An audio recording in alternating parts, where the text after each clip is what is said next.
gals, guys, and otherwise, I'm Jonathan L. Roselion. Hey, gal guy, got other guys. Gals, guys, and other guys. Anyone that I left out for the first guys. Give me some feedback here. I'm just not believing it. You just need to really, need to sell it. I'm not, milk the drama a little bit. Okay, milk the drama. Okay. Hey, gals, guys, and otherwise, this is Jonathan O. Roselion. Okay, that's not enough. We need more. I want that. Okay. You're at about a 4 there. I want you at a 15. Okay. Hey, gals, guys, and otherwise, this is Jonathan O. Roselion. All right. Find the perfect middle ground between those two, and we're good to go. Okay, here, I'm going to try something a little avant-garde here. Okay. And if I slip into some kind of accent or let's just riff. It's just jazz here. Let's just riff. Let's just see what happens. Yeah. No judgment. Here we go. Hey, gals, guys, and otherwise, this is Jonathan O. Roselion.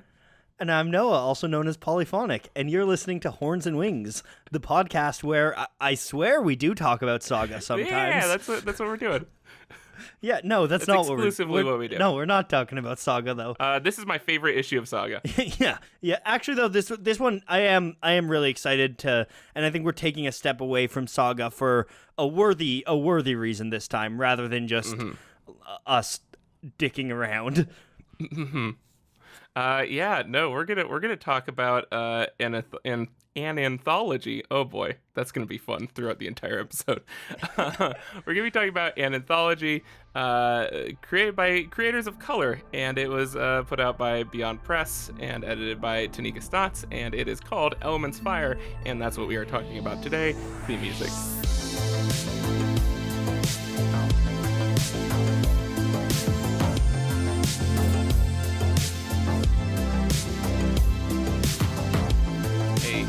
Yeah, so I think I want to just kind of talk a little bit about why we think it's important to highlight voices of color. Because, I mean, one thing, too, is an important thing to remember is half of Saga is created by a creator of color. Brian K. But... Nope, try again. No? Oh, okay. Phonographics. Yeah. Image comics. But yeah, there's been obviously, if you've been paying attention, you might have noticed that there's some stuff going on in the world, and right now there's a lot of people of color, and I'm gonna also just say BIPOC, which is Black, Indigenous, and People of Color. If you're not aware of that acronym, there's a lot of BIPOC people right now standing up and fighting for justice, and it's still happening even though it's not trending anymore. And a part of what we can do, as John and I are not people of color, but we want to use our platforms to help amplify these voices and share these stories. And so that's why we're taking a little detour away from Saga. But I think if you guys like Saga, you're going to really like a lot of this stuff. There's some really, really cool stuff in this anthology. Yeah, there's a lot of really cool world building and getting that sort of Saga efficiency of world building. We see a lot through this. Yes, absolutely. But yeah, that was something that was really important to us with this one, is giving a platform to contemporary working exclusively comics, or largely exclusively comics creators, because there's so many amazing creators out there right now, and this is like a nice scatter shot, just like if you like any one of these shorts, which, by the way, we're not going to get into every single short. We're just going to highlight. I'm going to definitely recommend a lot of them as like the ones I that really stuck out to me, and we're going to get a little more in depth on a few of them. But this is a whole 200 plus page anthology. It's only like what, $12 or something? Yeah. If you do the digital download through Beyond Press's site or Comixology or wherever you get it, if you can get it from your local shop, please do that. But yeah, and if you want to do that, we'll have the links will be in the doobly-doo and around for you. Yep. And yeah, no, I'm jazzed to talk about. There's so many good ones. Yeah. So first off, before we go into the specifics, do we want to talk broadly about what this anthology is? Yes. Because I think it's a really cool concept. Yeah, so it's sort of just like, like I said, it's called Elements Fire, and it's a bunch of short stories that are based very broadly around just the premise of fire. Yeah, and they're all sci-fi and fantasy, and I think the other thing too that's important to note with the anthology that's really cool is visually they all share the same color palette, which is black and white with red highlights, but it's super cool to see throughout the redness is used in very different ways, comic to comic, and it really even that aspect displays how versatile you can be with a very minimal color palette, which obviously is kind of very different than what we see in Saga, where we see a broad color palette that's all over the place. It's really cool though to see the different way that these creators took these kind of restrictions and turned them into a strength of the story. Yeah, this is I think that one of the best things for comics, at least for me personally, when making them, is just having, just even if they're arbitrary, some kind of guideline or some kind of restriction on it, which that's something that for any aspiring comic creators out there, like something that has helped me out so much, especially with shorts and stuff like that, is focusing on, like, let's say, what's the one thing you love the most about an artist you want to work with, or that you're planning to work with, and then just write something entirely like dictated by that strength. With Neon Noir, it was like, oh, I like Michael's bright neon colors, and he has a very realistic style, so something gritty. So literally Neon Noir. Neon Noir. The amount of effort that was put into that. And yeah, just stuff like that. Or even like, page count. I've done comics that are dictated by that. Like something that'll fit into a tweet.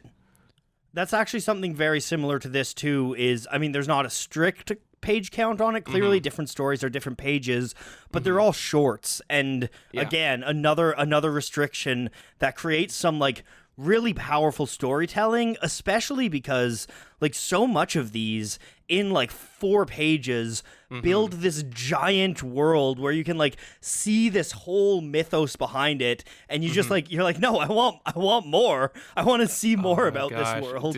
Dude, there are so many of these that I just like, literally at least half of these I just want to be continuing series. Like this is absolutely. This is so good for just like pitching. That's, and again, that's one of the few things I could speak about with authority, is creating comic shorts and how difficult that is to structure and get people sort of immersed and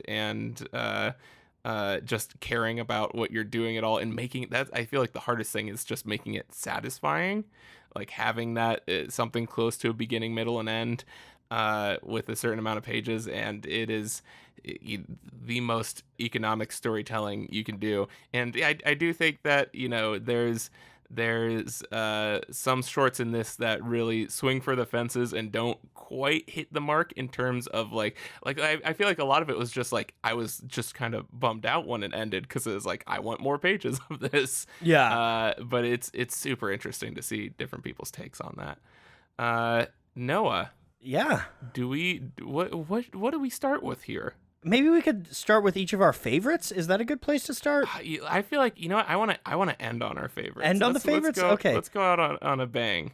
So I think maybe I want to start on, there's a couple actually then that I thought was really interesting to talk about that all had a similar kind of like thematic, similar themes going through. Similar thematic themes. Yeah. Those are my favorite themes. Yeah. I like my themes to be thematic. But I thought there was a couple of them.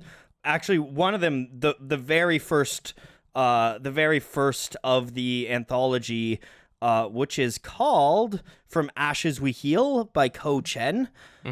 It kind of sets up this theme that recurs in a lot of them, which is this idea of kind of like, and I think it's really interesting, especially for people who read Saga a lot. This theory of these kind of like peaceful resolutions to conflicts, or conflict avoidance, or coming to reconciliations. Some others I liked for that. I really liked Pulse. Pulse was probably my favorite of these with this theme. That is one that I want to actually get into. Like, I think that is just that is such good storytelling in such a limited amount of time. Yeah, and then I think maybe we can talk a little bit about the other ones of this theme, and then get into Pulse in more depth. I liked Dias for Dunkin' and Donuts. Yes, which is just like a stupid, fun, over the top. Like, can you give me like an elevator pitch for what this short is? Because I love it. It's like an argument over breakfast turns into a giant showdown that is midway between like WWE wrestling and an anime showdown, and ends with the two parties teaming up and being friends. Is that a good? It all takes place on a wrestling satellite. Yes. Forgot about that. Yeah. Yeah. No, it is. That one is just so fun, so good. And it's such a like lighthearted, fun story with some amazing character design too. With the character, one of the wrestlers is defeated, or it like looks to be defeated, and then comes back in his bigger form, like anime. Frieza or something like that. Yeah. Oh, that one's so good. Yeah, and that very much the theme of just kind of like getting along. And then Muros also. And who is? I wish Comixology was better at flipping through this stuff. Yeah. I want to shout out who's the artist who did Dias for Dunkin' Donuts, and I should have wrote this stuff down. Here's me getting a name perfectly.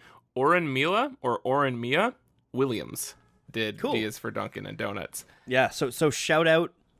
Shout out to that, because just super fun story.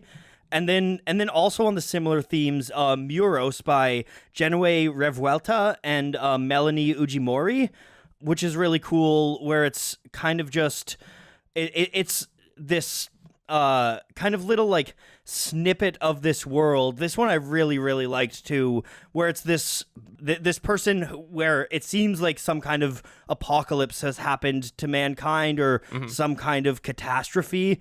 And it just deals with this kind of contact between this person and this other race of really cool character designed kind of like robot beings. Yeah.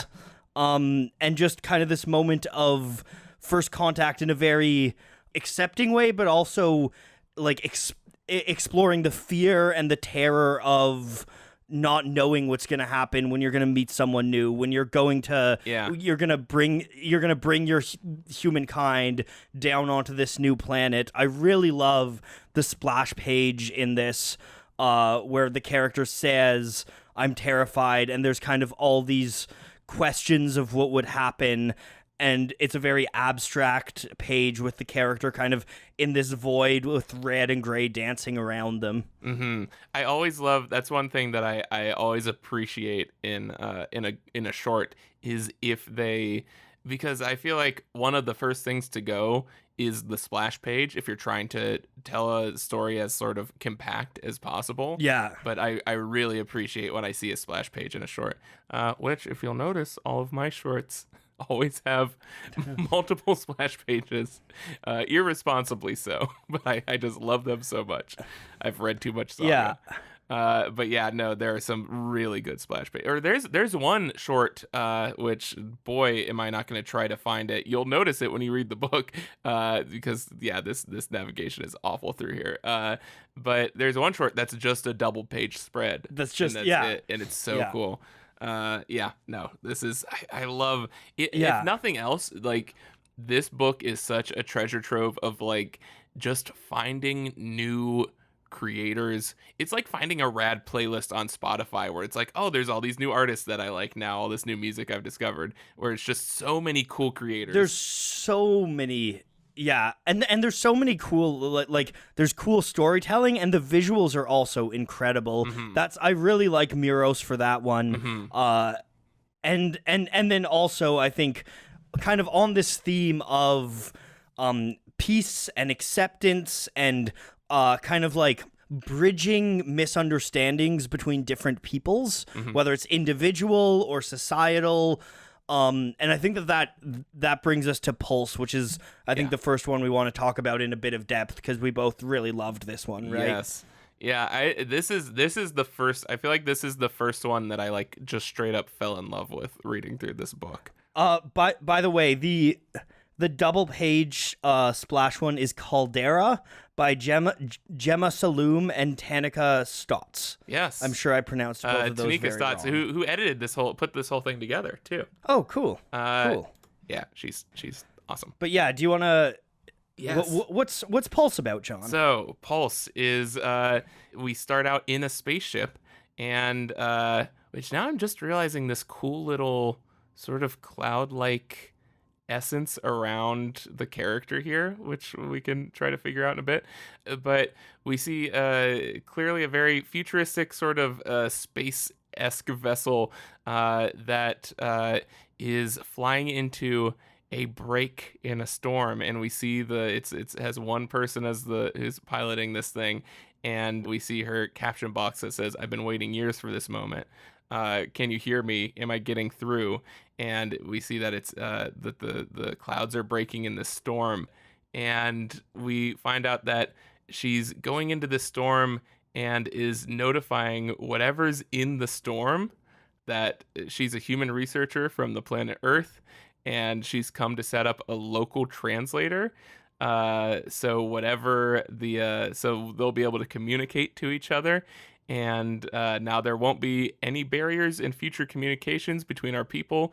And then she says deploying translator, and then she hears a voice in that which the use of red in here is so gorgeous. Yeah, so this cool. I love this. Yeah. But then she hears a no in this red balloon, all lowercase letters, very alien and bubbly, and she's confused because the entity is saying we have no wish to communicate further, and your device is not wanted, your presence is unnecessary. But she says it is. This will allow a mutually beneficial exchange of knowledge and ideas, and further way for us to collect data for further study. And interrupts her saying, "No, we do not wish to be studied." And she's saying, this affects multiple colonial biocumuliforms, which I'm guessing. So this is like a cloud-like entity. Yeah, it seems like a cloud intelligence of some variety. Which again, I'm loving sort of the throwing us into the middle of it and not giving us any exposition beyond her mental state going into it. So it binds us to like what's happening rather than what led up to what's happening. It's very much there's a good storytelling tip that I've read a lot, which is start your story as late as you possibly can. Yeah. Yeah. And I think that's especially true with shorts. And this is dropping you in. You could not drop in any later in this story. Like, this is dropping in at the crux moment of the story. Yeah, which is why my new short is just end credits, and I think it's my masterpiece. I love it. I love it. But yeah, no. So she says, this means everything to me. It's everything I've ever wanted. And then I'm just going to read this because it's fantastic. The entity says, "Earnest human, what use does translation serve without the capacity to listen? There is much that defies translation. You make your demands without even knowing our name. If you respect us, you will respect this." And then she hears over the intercom that the storm's picking up again, and she needs to deploy the translator and get out of there. And then at the last second, she decides not to deploy it, and she leaves the storm. And then the entity thanks her and says, "We will remember you. When we are ready, we will call you in our own voice." And then at the last second, she said, "Wait, could you tell me your name in your own voice?" And the entity says, "Our name." and then we get the last big splash page where it's just like a pulsing sound waves coming out of the entity with big bombs, and that's the titular pulse is the name of the entity. And so in 8 pages we essentially just got Arrival. Like all of Arrival. Yeah, exactly. It is so well done. Arrival is very much what my mind went to reading this, but I think it's really interesting too, because it's interesting because Arrival is very much about a species trying to reach out and trying to communicate, whereas this is about this isn't yet the time to communicate this. And I think that's really powerful too. I know, especially in my experience, especially with and I don't think this is the only reading of this story, obviously, but with everything going on right now, I think a lot of the time, as somebody in a position of power and privilege, a lot of the time I'm trying to we can be try to force things out of people and try to be forceful with our communication. And I think that that's something that it's important to meet people on their terms and be willing to approach people and ask. But if they say they don't want to talk about this stuff, just wait until they do, and maybe they won't. But I think that that's it's something. This story really resonated with me on an individual level as someone who's, I feel like I'm always trying to kind of like learn about other people's experiences, and sometimes you just need to sit back and let people do things in their own time, in their own way. Yeah, or just accept if they don't want to. I feel like a lot of, especially right now, there's this sort of expectation for people to speak on their traumatic experiences, which is, I feel like, in so many cases, so incredibly inconsiderate. and yeah, this is, which again, I think that I'm sure there's except for maybe D is for Dunkin' and Donuts, because I love that one, was just so fun.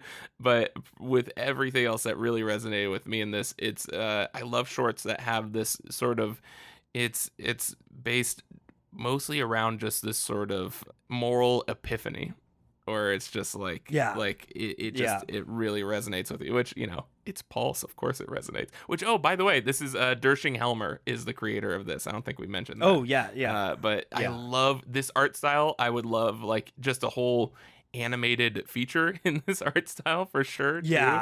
Like, it's gorgeous. I think this has some of my favorite use of the color palette. Also, even in the speech bubbles, how, like you said, the Pulse's speech bubbles are red, but then the intercoms are gray, which is really cool too, and it kind of separates them from our protagonist. It really, this is just such a masterful tiny piece of storytelling. So way to go, Dershing Helmer. Like, I love this. Yeah. Also, just one of my favorite things ever, and my brain never like processes how this is done, but just like even look at her hands in that first panel of the short, and it is just like so non anatomically correct.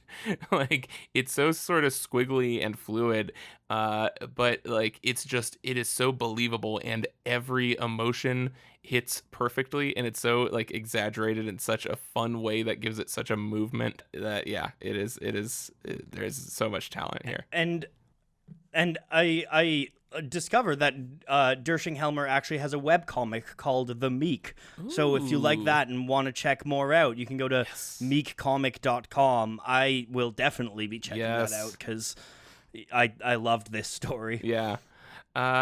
So to talk about what's a good one, there's a lot of really good sort of creating mythology that I love. Like, again, to do that in a short is so impressive. Yeah, so much world building. Yeah. It's insane. I really liked for that one a couple after Pulse. I'm kind of going through and seeing which ones stuck out most, but I loved Preda by Chloe Chan and Nina Matsumoto. What page is that? That is page 93. 93.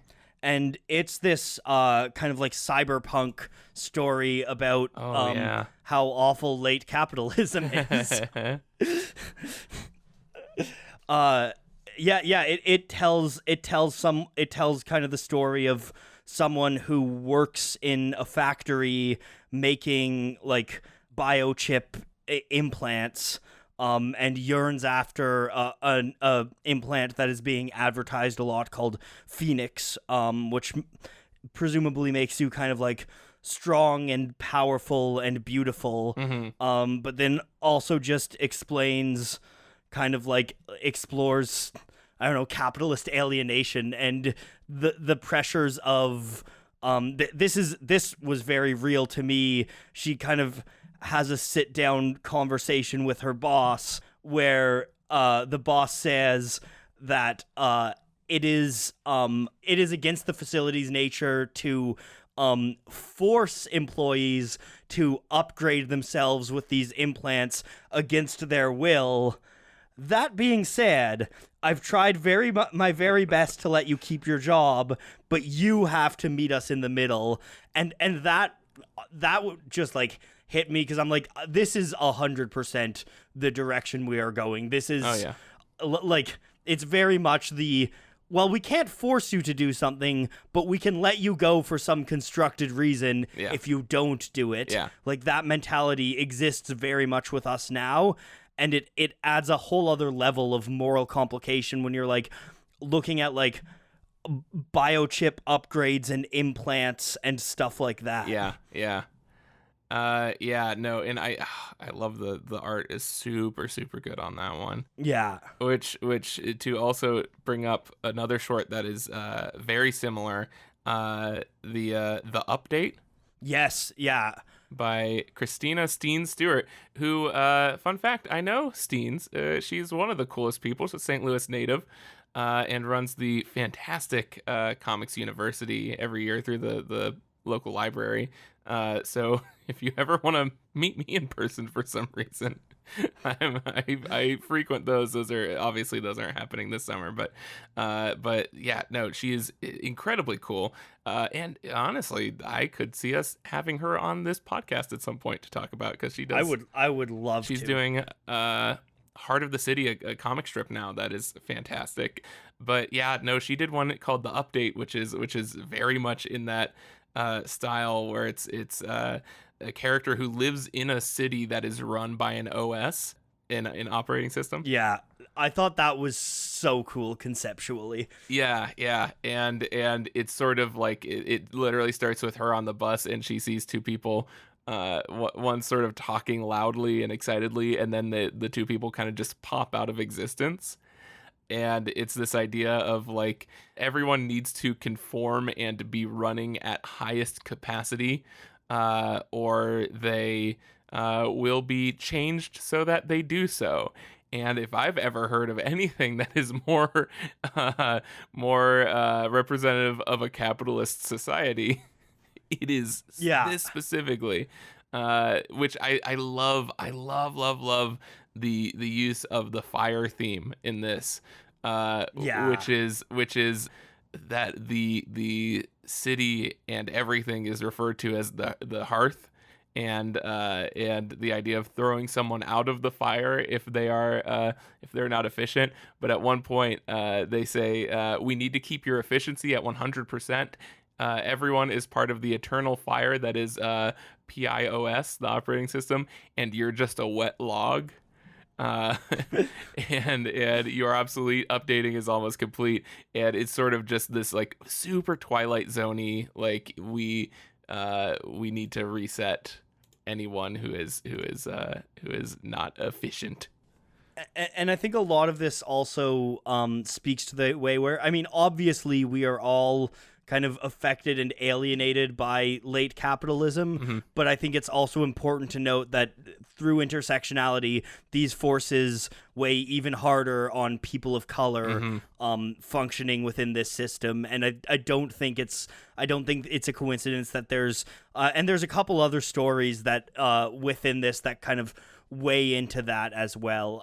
But yeah, I really enjoyed I really enjoyed that aspect of some of these stories, and both of these, it's interesting because it's an anthology where there's a lot of really like lighthearted, happy stories, but the ones that get into the like late capitalism stuff are pretty heavy and pretty dark. And I mean, like the ending of the update one is just like, oh yeah, that's just an oof moment. It's that's just like full like dark Twilight Zone shit, and it's what's the line, like, he loved Big Brother. yeah, right? yeah, like yeah. it's that. Yeah. Yeah, no, it's very effective, and yeah, I really really enjoy this one. I love Steen's art style too. I like the use of color where she made the main character's hair red. And Yeah. it's just it's more of a, what are those called? There's a risograph is a type of printer that uses just like two tones, and it's very much in that style and super cool. Yeah, I thought it was super striking to me how they used the red hair for the main and a couple other characters throughout. I thought that was a really cool use of the coloration. I agree. And then also when we get into like dream sequences, it becomes like desaturated and there's no red. Yeah, no, it's really cool. Steens is rad. Go follow Steens. Go check out her comic strip. Yeah, it's fantastic.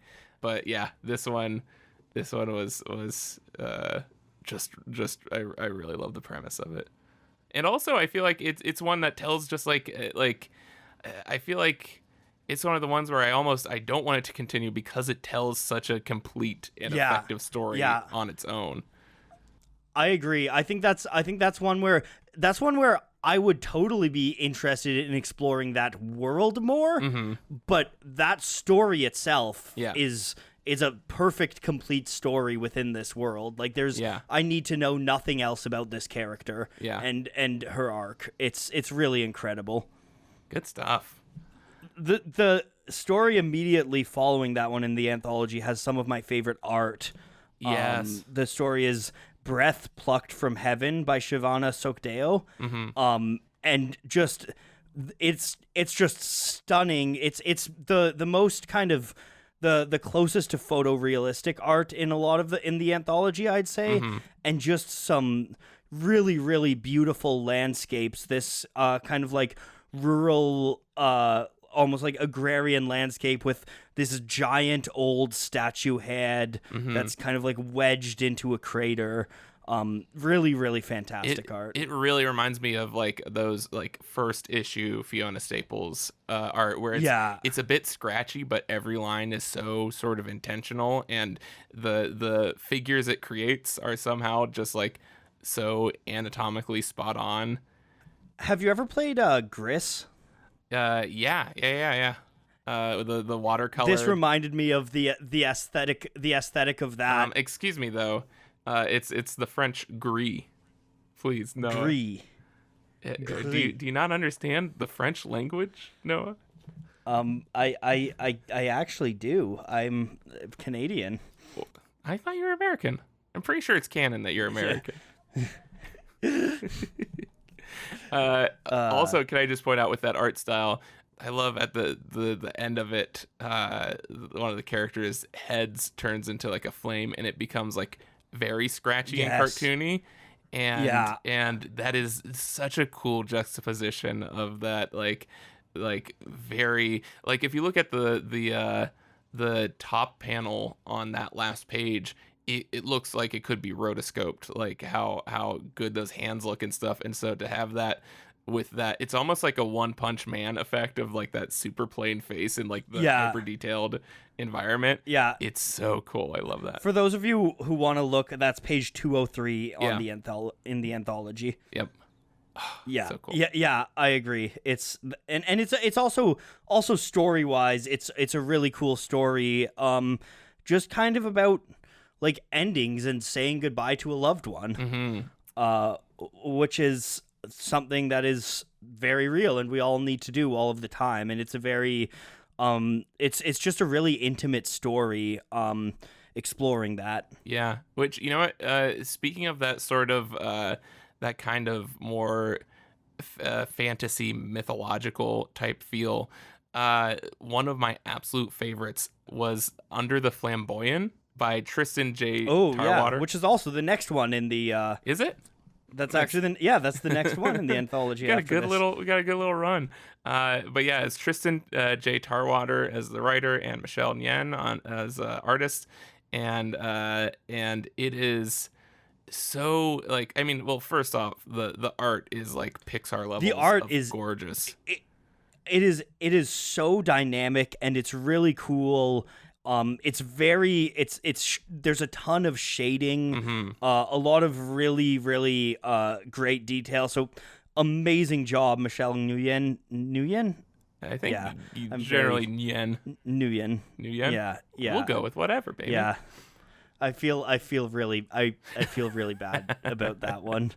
But yeah, it's so cool because it's like it's a very blatantly like cartoony style, but with so much detail added to it. Yeah. And it is so immersive and expressive. Pixar is very much a really good kind of analogy, like the for how it looks. Yeah.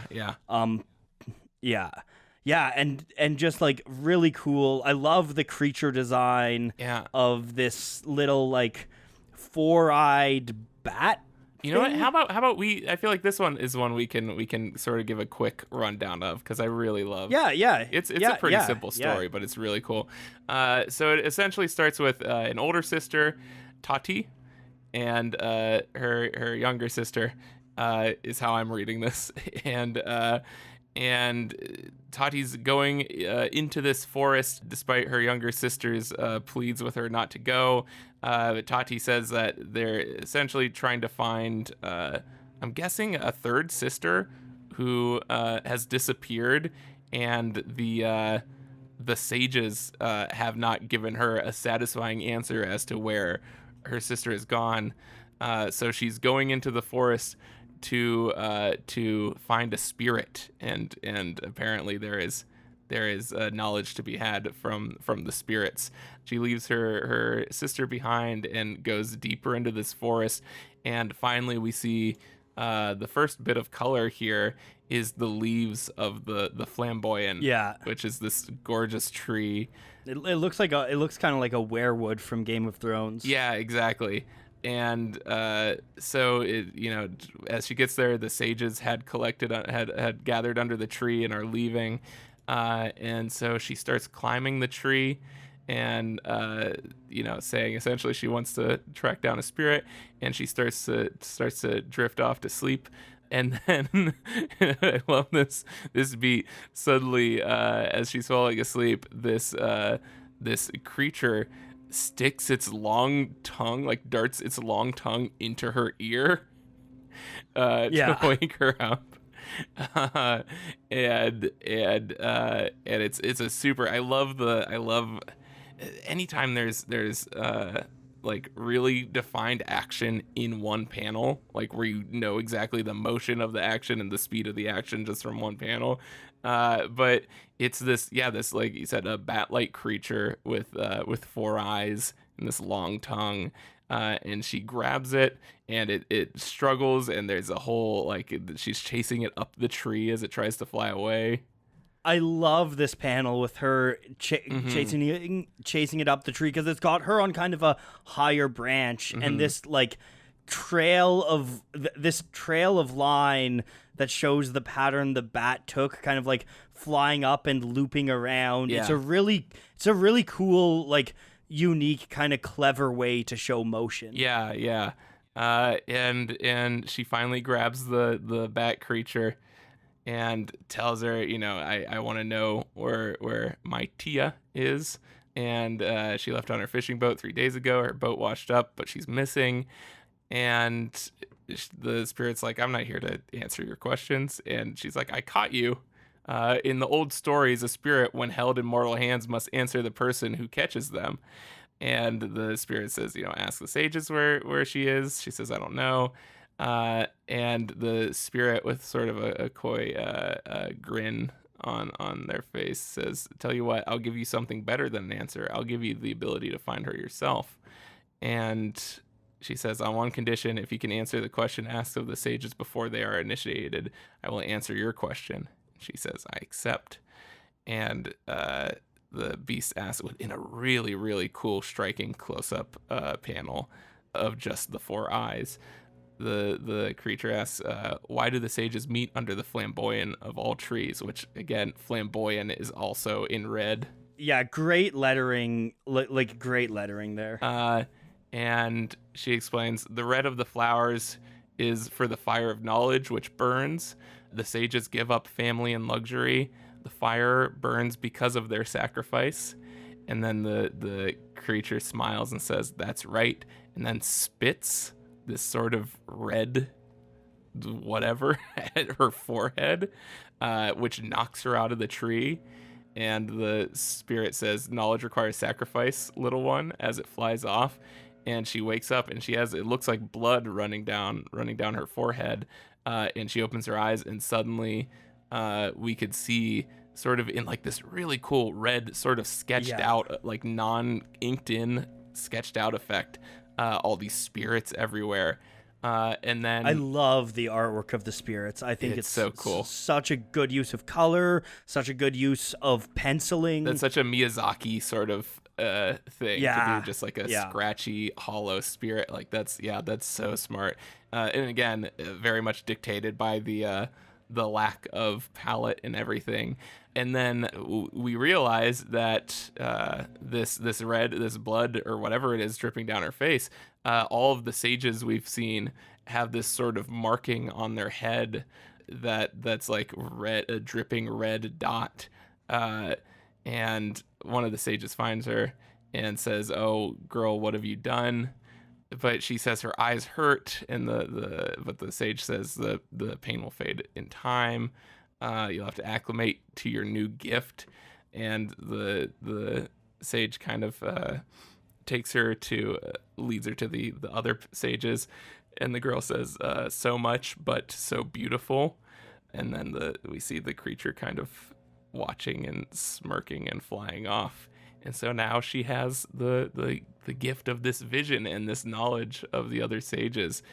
And it's so this kind of is just like a sort of greatest hits of all the stuff I love in this book, where it's just like there's clearly a lot of cultural influence. There's so much world building, amazing use of color.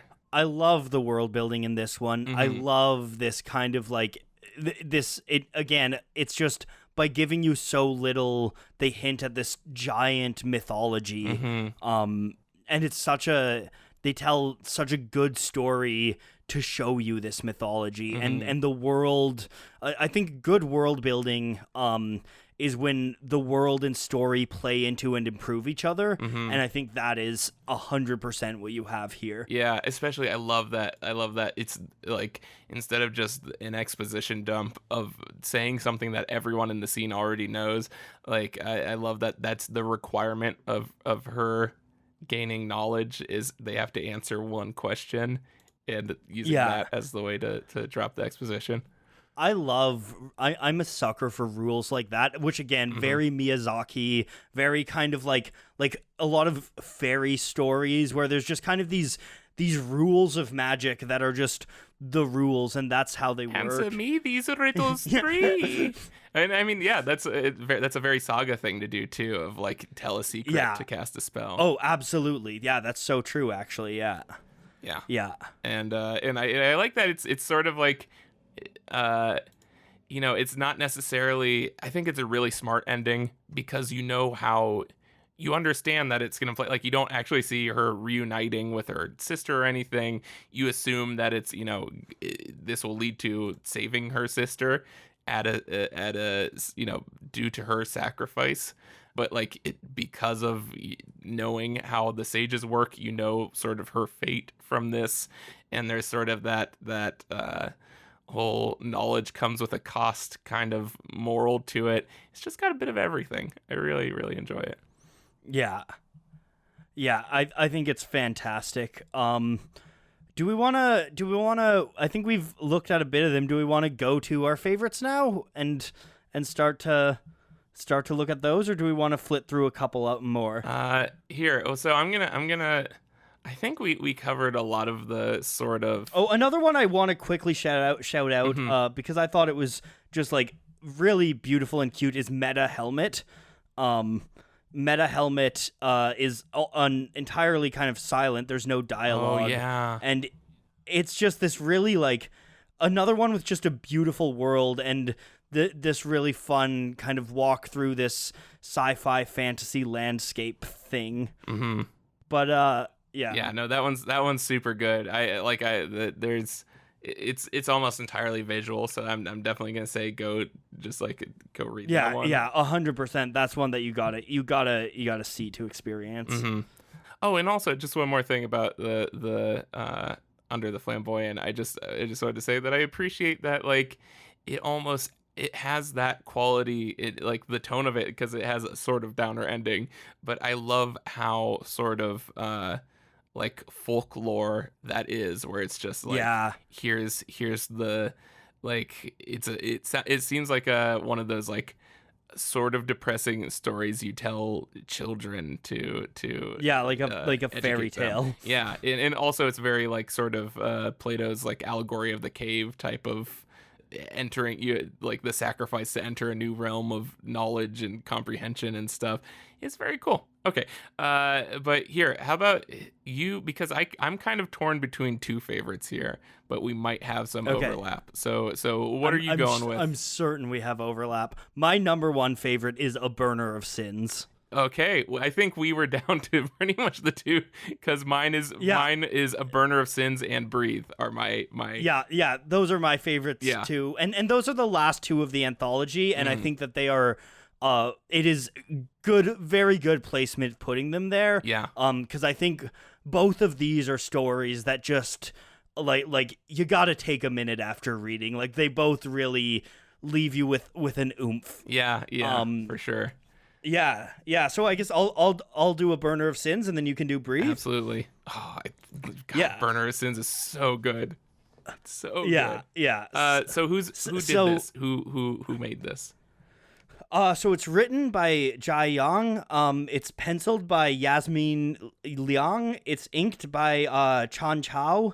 And it's lettered by Melanie Ujimori, who also did the lettering on the update. And I think it might be for people who might want to look up, because I literally went out and looked up this writer's other stuff after, who's apparently written some books that I definitely want to pick up. But I think it might be J.Y. Yang, because I think it both were... J.Y. Yang? I think both were... It was capitalized when I saw it, so... So J.Y. Yang, or Yang, it is so A Burner of Sins tells the story of a main character, Nadia, who she is a burner of sins. So people come to her with guilt around their soul.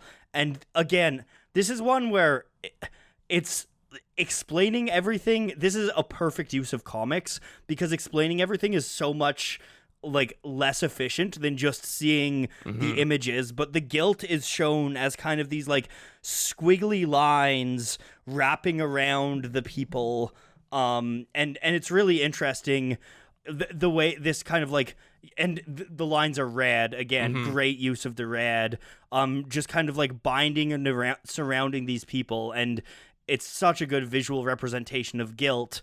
And what happens is these people come in with this guilt, and they give Nadia something that is important to them, a meaningful object, and she takes it and then burns their guilt away, and presumably they leave guilt-free and happy, and then she'll go kind of like sell these items to this guy that collects things that are treasures that are valuable to them. Like, for example, the one that they use in the story, the first one you see, is a receipt from a first date, which, again, this feels very Saga to me, with like how that kind of magic works, of like you need to give up things that are valuable to yourself as a price for magic. But it's like also connected to that person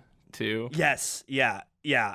Yeah. Sorry. Yeah. That's important to mention. Yeah. Yeah, like, so it was like she let him pay for the date, even though she knew it would only it was just like a one night stand sort of thing, and that she met someone and she didn't want to feel guilty about it, so she gave the receipt for the date up to sort of clear her conscience. Yeah.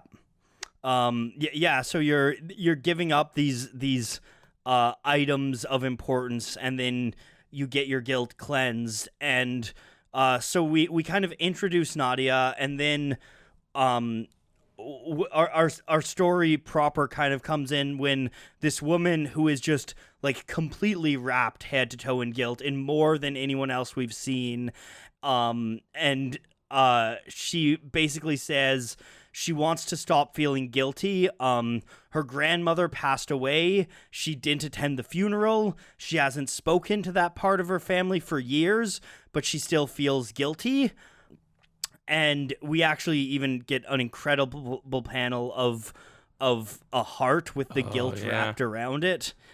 But this woman says, my grandmother raised me when I was little, but she didn't approve of who I grew up to be. I just want to stop that bad feeling that I just want to stop feeling bad that we never talked again.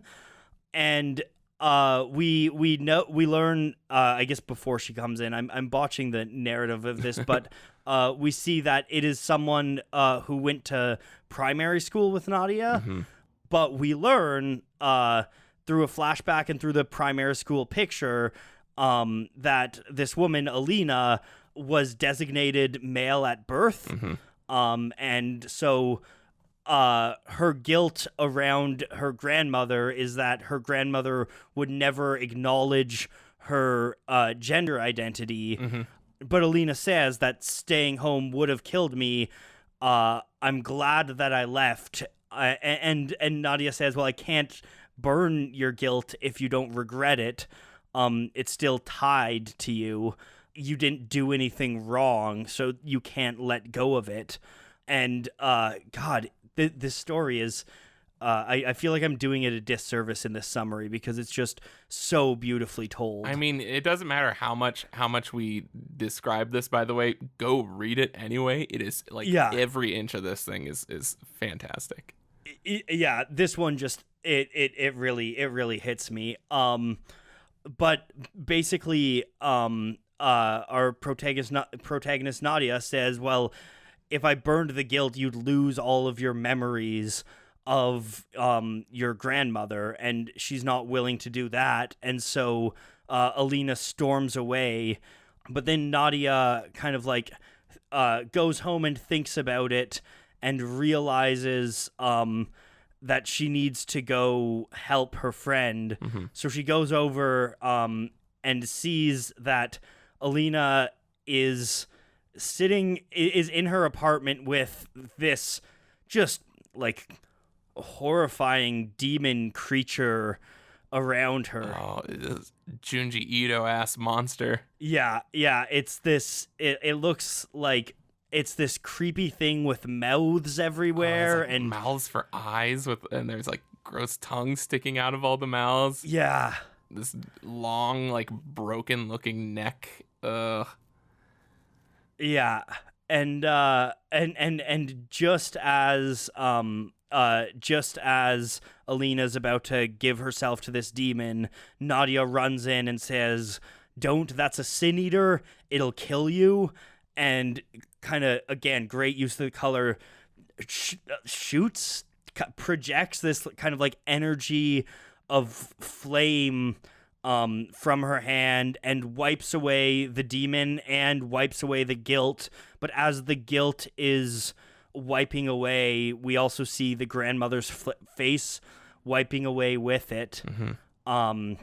And then we end on a scene of them just talking, and Nadia gives the objects that Alina had offered up as payment back, and Alina says, "I have to pay you back some way. Hey, maybe come to dinner, then you can meet my real family, the one I chose." And and we end on Nadia saying, "I'd like that." It is it's a really powerful story. It's so good. Which, by the way, like, this is, I had to have mentioned it before on here just because it's something I'm obsessed with, which is not starting out with like an exposition dump, but putting us like in the middle of a good scene. Which actually, this is such a smart way to get around it, because it essentially starts with a montage, which is usually the thing that like I cannot get behind. Like I need to. I mean, for example, I watched Casino recently, Scorsese's Casino, and that movie starts with like literally like a 40-minute montage. Like, that whole movie is essentially a montage. Yeah. But it was just like, I noticed like 40 minutes into it, I'm like, this has been moving so quickly, and I have not had one chance to actually become sort of immersed in this. And this does a montage that is all like first person. You're seeing each of these people give up an item, and it's forcing you to engage with it because you're trying to figure out what is going on.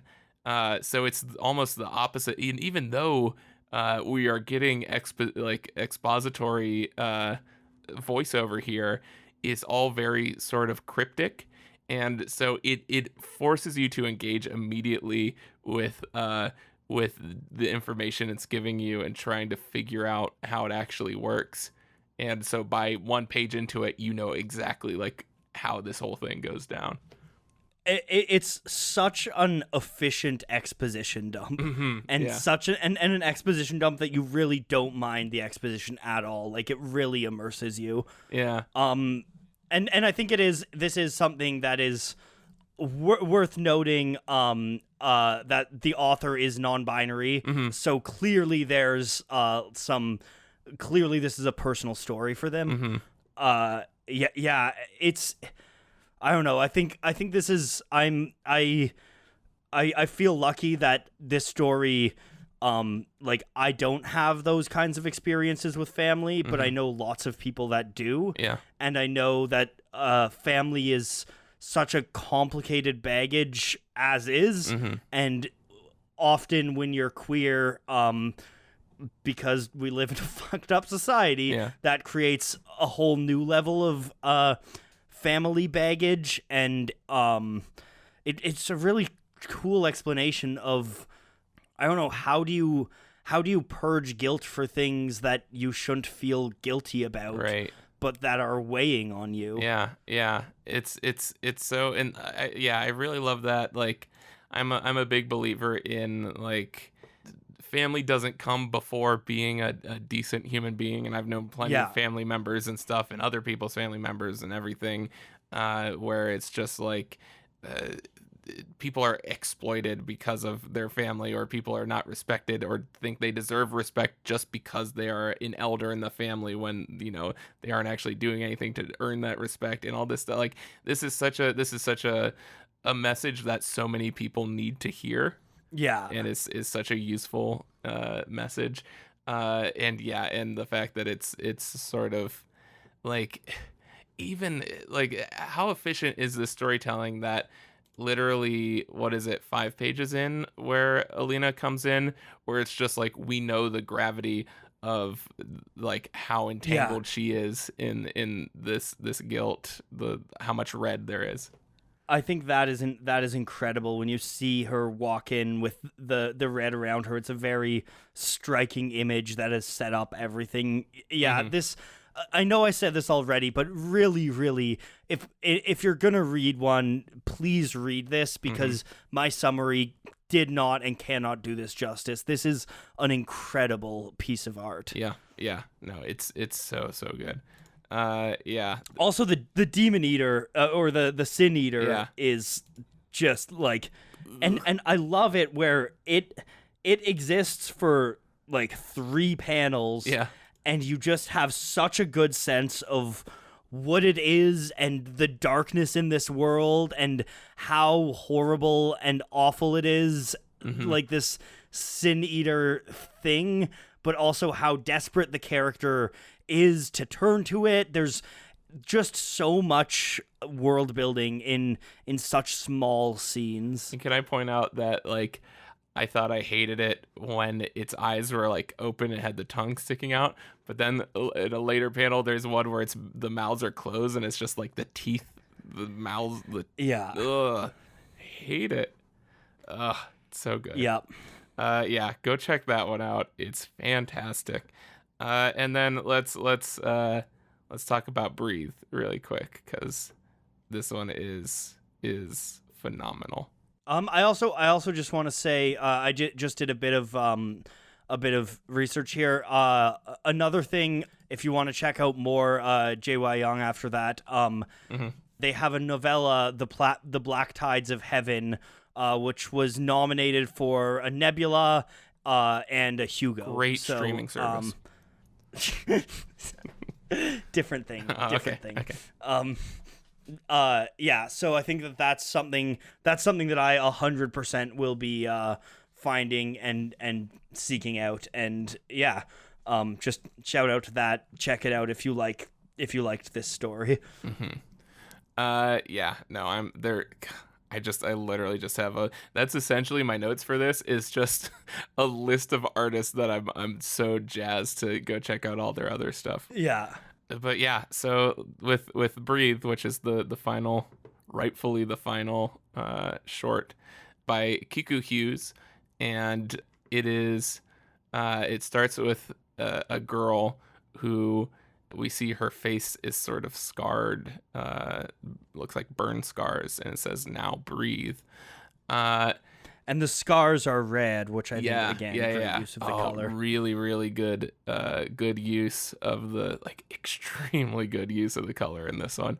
So we get a panel showing again just a bit of red here. We see an O2 meter, an oxygen meter, and it says again breathe, and the meter looks very low, and we see sort of like a forest in a mechanical room, and that little bit of red for the fire axe is awesome. But we get the voiceover. We have the forest and the algae blooms to fill this ship with oxygen. So almost immediately we know everything without being explicitly shown like a ship or anything. We already have such an interesting understanding of this situation.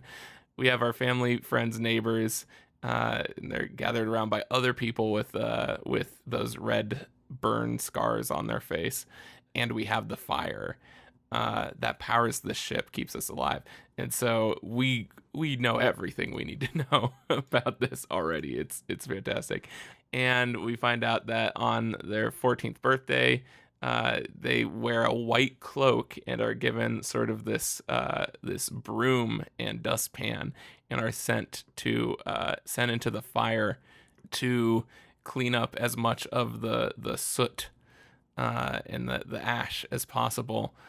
And that's where they get their burns.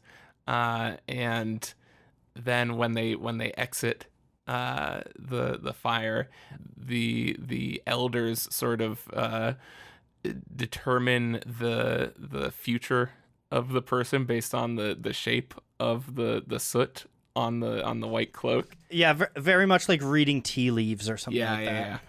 Yeah. And so it's like, my sister wore a tree, she would live long and cherish her family. My mother had a belt of asteroids, she would face many hardships, but they could never tell my future. And we get the page turn. The soot covered every inch of me. And we see a big splash page of her emerging from the fire. Just her cloak is covered in black.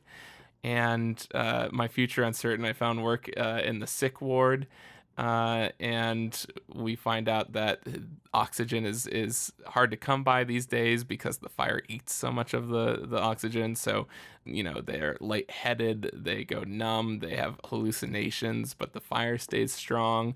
And now when she's walking, all she sees is fire, and we get this really cool shot of people with their heads just covered in flames.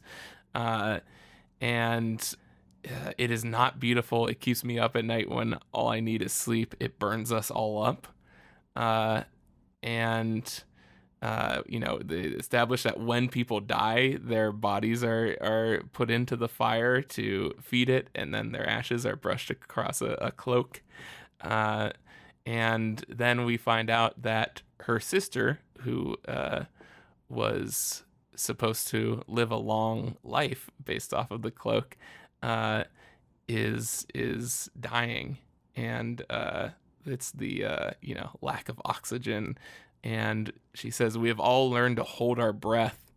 We have soothed our burns with aloe and found beauty in the scars. We have lived but in a haze." And then she's facing down a group of people. She picks up that red fire axe that we saw earlier. She's facing down this group of people with their heads in flames, and they're all saying the fire is all that keeps us alive. And she says it's killing us.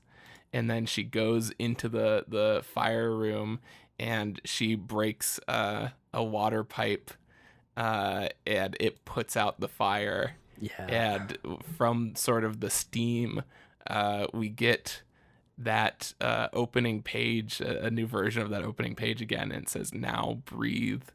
And holy shit, it's so good. Yeah.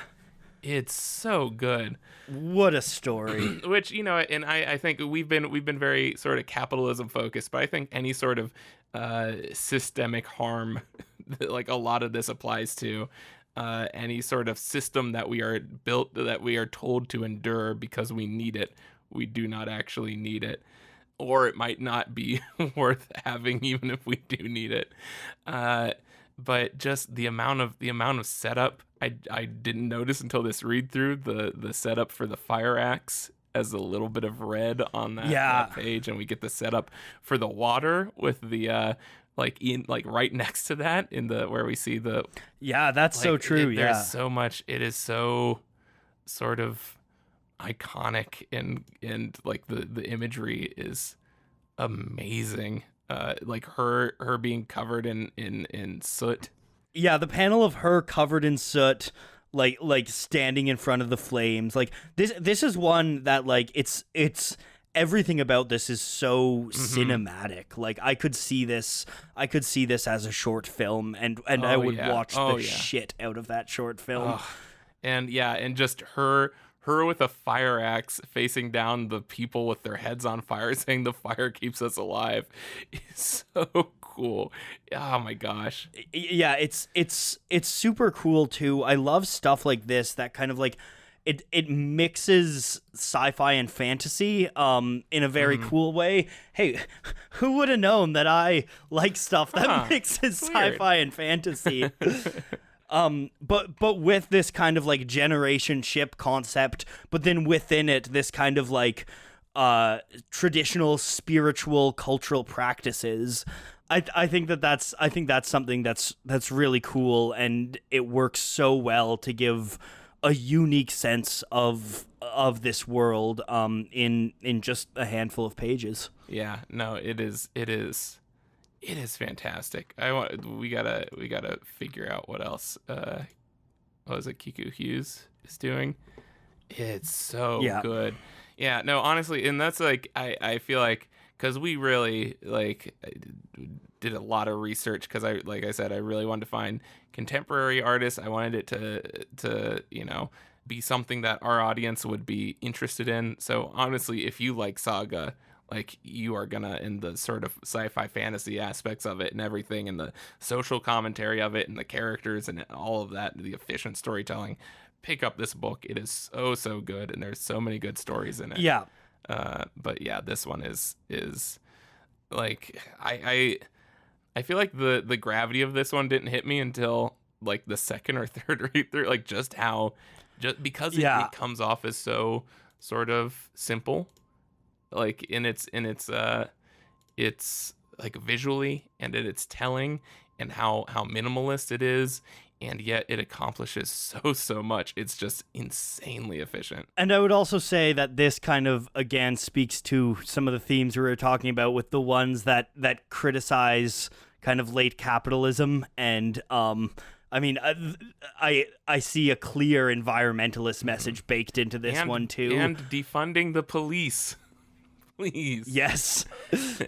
Yes, absolutely. Yeah, just a really of all of the stories, this one was the one that felt most pertinent to the moment we're in right now in my mind. Like it really felt like it's just like we have all of these systems in place that exist, and we have all of this culture around, oh, well, they must exist for a reason.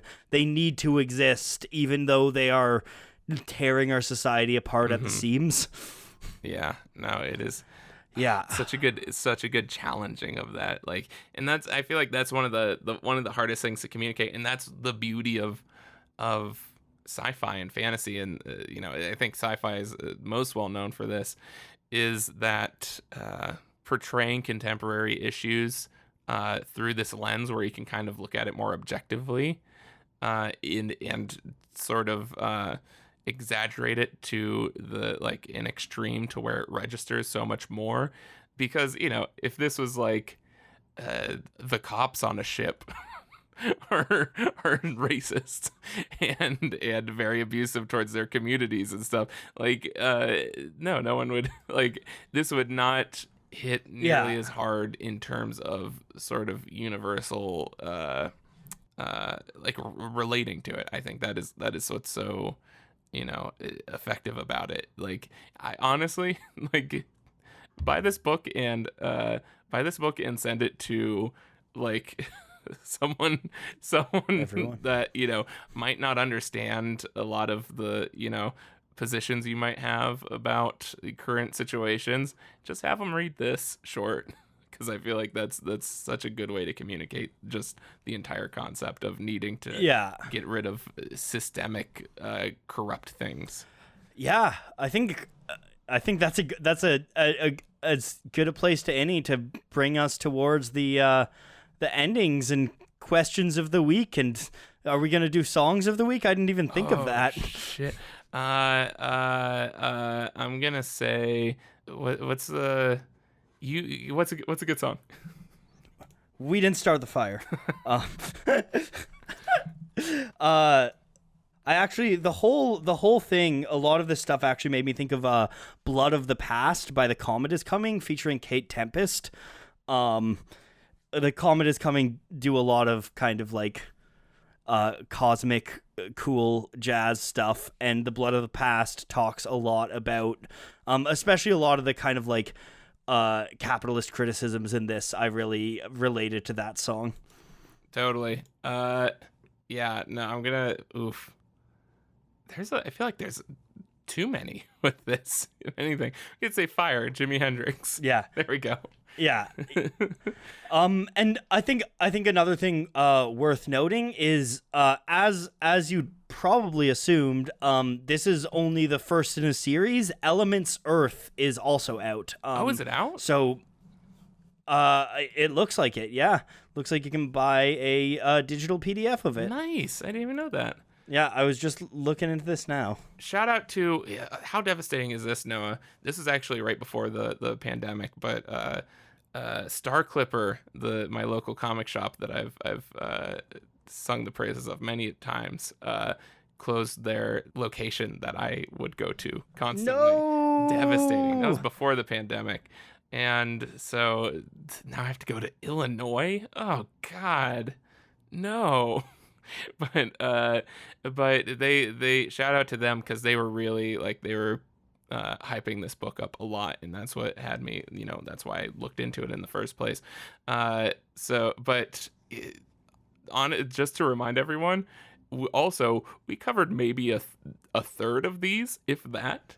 There's just so much good stuff in this, and I am absolutely, we'll probably cover, I mean, it'll be a while. We gotta get back to Saga, for the love of God. I promise. Yeah. I promise next week we're doing Saga again. Or 2 weeks from now. Yeah, please let us know if you enjoyed this, though, because I would love to do more stuff like this. And maybe even try to get one of the creators on to talk about yes. there. I'd love to get Steens on. I loved her short in this. But yeah, I didn't even know, we gotta do Earth. We gotta do Earth. It was so good. Yeah. Another one too that I really want to shout out, and I would love to get to too, is an anthology that I've read recently, which, contrary to popular belief, I am not actually American.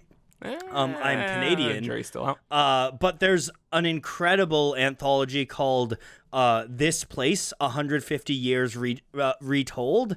And it's an anthology created by Indigenous creators telling key moments. It's a comics anthology telling key moments in Indigenous history in Canada, and then also some like fantasy and sci-fi stories with an Indigenous tilt too. So That's awesome. Absolutely, another one that you really should check out. Nice. Yeah. Yeah. So if you aren't sold on this book already, go check it out. And if you can, like, if any of the stories stuck out to you or anything, go support the creators and other stuff they do too. I'm so pumped about that. Absolutely. Yeah, shout out to every one of these creators. Yeah. Yes. Question of the week. Here we go.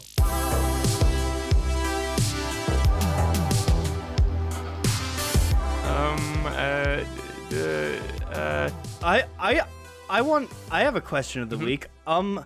I want to know, who are some of your guys' favorite creators of color? Who are some? It can be in comics. But also just, who are some independent creators of color, like smaller creators of color, who need some shout outs that contemporary. Make sure it's someone who we can actually support. Yeah. So like if you shout out Jimi Hendrix or something, like some kind of idiot, that's worthless. Yeah. But yeah. I like that. I think that's really worth. Yeah. Because I would love.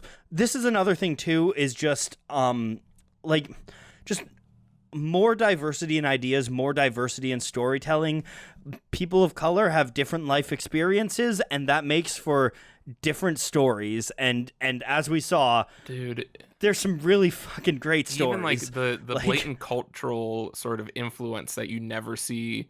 Like that's in a lot of these, especially like I said, like Under the Flamboyant, I think was like so yeah, it leads to so many cool, interesting new things. It's the best. Yeah.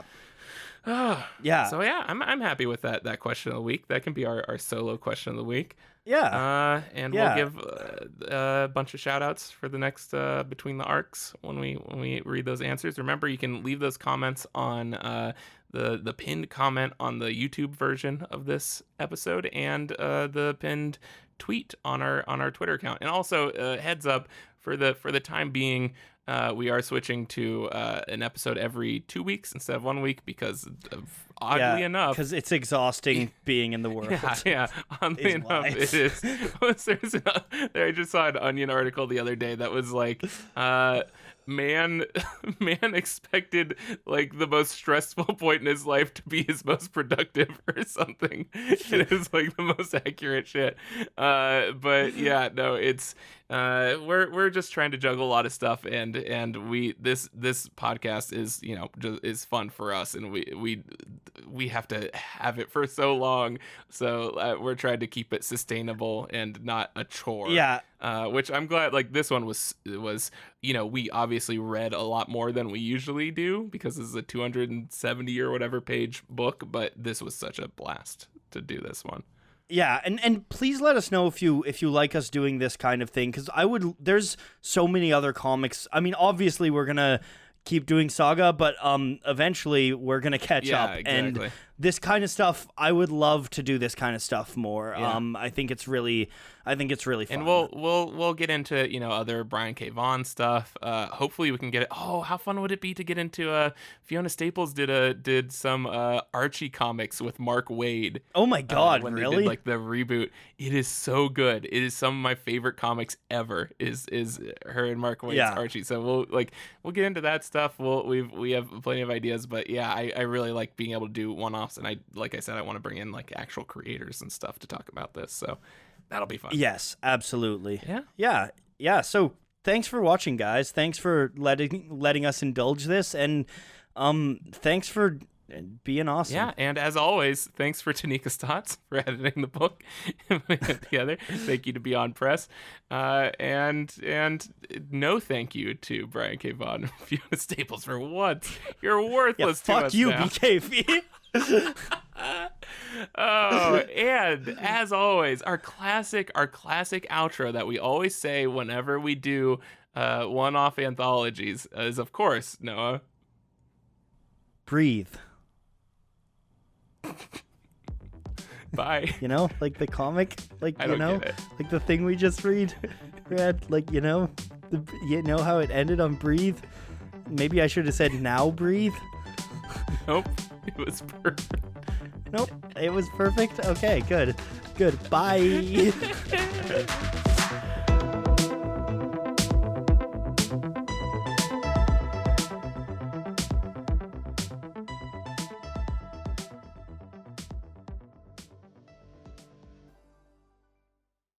Hey everyone, we just had to come back because I just realized the most amazing part in the relevant shit about that last Breathe issue is that we're dealing with a pandemic that we're told to just accept and live our lives with, when it literally stops you from breathing. It makes it hard to breathe.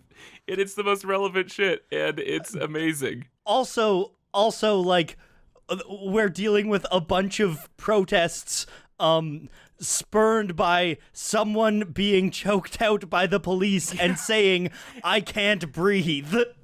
I could not fucking I could not let us. We are not analysts of comics in any capacity if we did not point this out. The most obvious shit. It is one of the most relevant things I have ever read, and it was made like 2 years ago. But yeah, it's fantastic. Okay, thanks. Bye. Bye.